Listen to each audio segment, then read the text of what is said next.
What's up guys, my name is Ace, and welcome back to another gun guide. This is a series where I go into great detail with all of the stats of every one of the weapons in Black Ops Cold War. And in today's episode, we're going to be covering the brand new assault rifle with Season 1, and this is the Groza.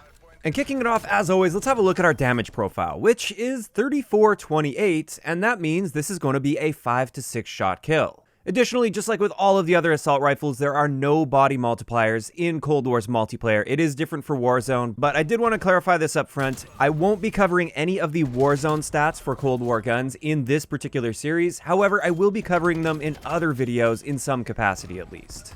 But now let's move into headshots, and we get a pretty standard headshot multiplier of 1.4, which takes our headshot damage profile to a 4739. And with this profile, this means up close, it's going to require 2 headshots mixed in with 2 body shots in order to reduce the number of shots to kill down to 4.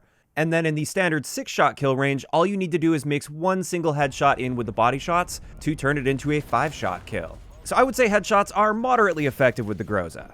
As for a rate of fire, this is the fastest out of the 5-shot kill assault rifles at 750 rounds per minute, and this means we actually get a very solid time to kill at 320 milliseconds in the 5-shot kill range. This is the second fastest killing assault rifle in the game. It's only beat out by the AK-47. Now it is also worth noting, if we manage to land those 2 headshots mixed in with 2 body shots up close, we can cut our time to kill down to 240 milliseconds, which is extremely fast in this game. Moving on, let's have a look at our bullet velocity, and as you can see here, the Groza has the best bullet velocity in the assault rifle category at 650 meters per second. So that's definitely a great upside with this gun that will allow you to challenge people more comfortably at longer ranges. And speaking of ranges, let's have a look at our range values here. As you can see, our 5-shot kill range extends out to 38 meters, which is pretty standard for the assault rifle category. And then you can also see what the barrels are doing here to boost or even harm your range. And it turns out this gun actually has a couple different barrels that hurt your range values, which is a bit unique. And then also you can see what the suppressors are going to be doing to your range values. As for hardcore game modes, the Groza will always be a 1-shot kill unless you're shooting through some cover or unless the enemy has body armor equipped. Next, let's have a look at our Hipfire, which is very standard for the assault rifle category, and it's a pretty similar story with our idle sway. As you can see here, there is very little sway while aiming down sights, which is great for trying to challenge people at those longer ranges.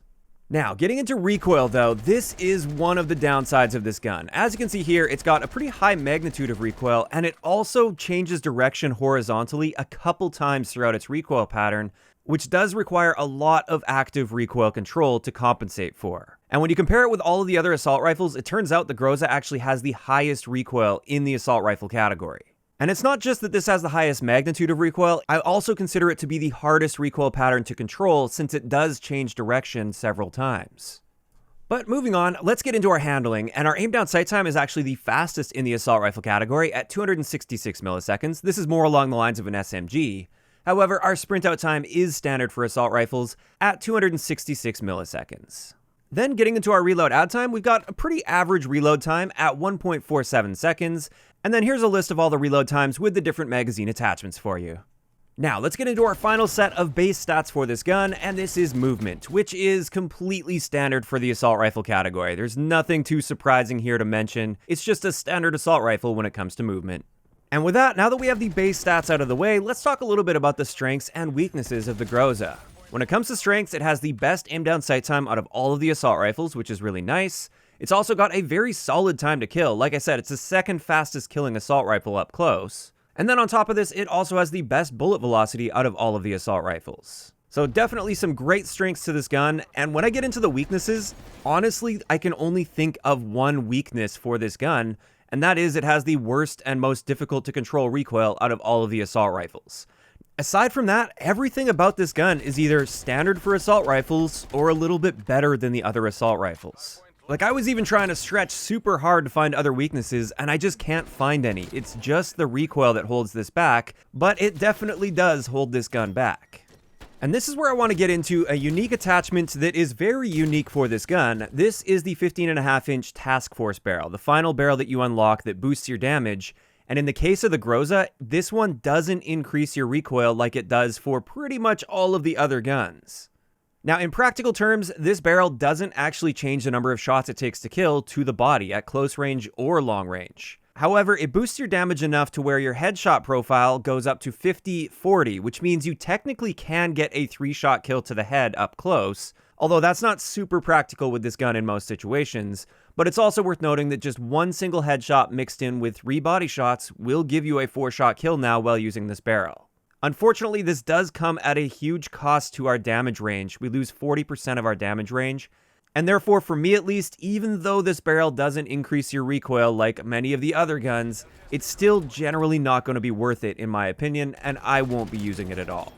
And this is where we're finally going to be moving into some great attachment combinations and example class setups. And the first one I've got for you guys is a pretty standard one. You tend to see this trend with a lot of my class setups because this is just what works for me and my playstyle, and I really enjoy it.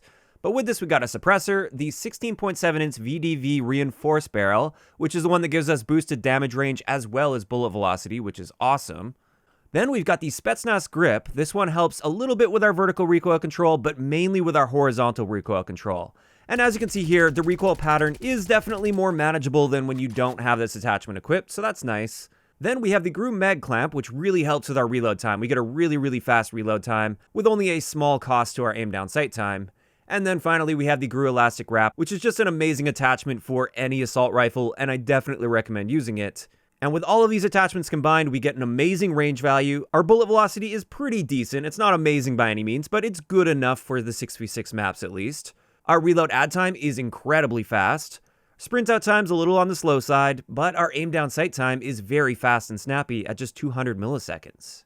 And taking this into an example class setup, we got the Gallo 12 as our secondary, Stimshot, Semtex, and Field Mic. Great combination. I really like using all of these. Then for our perks, of course, we're using Perk Greed with Flak Jacket and Engineer, Assassin and Scavenger, and then finally Ninja and Ghost. So that's my preferred stealth build for the Groza, and that one really suits my playstyle nicely. Now let's move into the next one, which is using the Gunfighter Wildcard. And with this one, we've got a Microflex LED, we've got a muzzle brake on there. Once again, we've got that VDV reinforced barrel, just because it is the best barrel in my opinion. We've got a steady aim laser, the standard foregrip, which just helps with our horizontal recoil.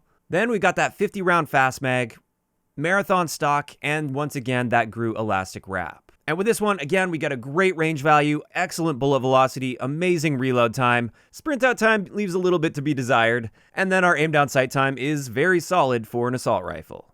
And the example class setup I have for this one, I'm using the dual magnums just because they are an incredible secondary weapon. We got a stun grenade, Semtex, and a SAM turret for this one. And then finally for our perks, we've got Flak Jacket, Assassin, and Ninja. And with that, that's going to wrap it up for today's gun guide on the Groza. As for my thoughts on this gun so far, it's got a lot of really good properties to it. However, that recoil really does hold this gun back quite a bit. And therefore, as much as I like it, it's not a super versatile assault rifle. It's not nearly as versatile as many of the other assault rifles in this game. So I consider it to be a very good gun for close to mid-range fights. It just doesn't have that long-range versatility that basically all of the other assault rifles, aside from the FFAR, have in Cold War. But that is just my opinion, and I'd like to hear yours in the comment section below. What do you guys think of the Groza? Now, just a quick reminder, if you guys have missed any of the previous episodes of Gun Guides, I will leave a link to the playlist down below. And now that the skill-based matchmaking study is done and things are starting to settle down after Season 1, I am going to be putting a lot more emphasis on this series. I know a lot of you guys have been disappointed at the frequency of the Gun Guide episodes. They haven't been coming out quite as often as I would like, but that's just because I've been so swamped with many other things. I'm going to start putting a lot more attention onto these, so they should be coming out at a higher frequency now. But that's pretty much it. If you guys enjoyed this video, a like rating is always appreciated, and don't forget to subscribe for more if you haven't already. I'll talk to you guys next time.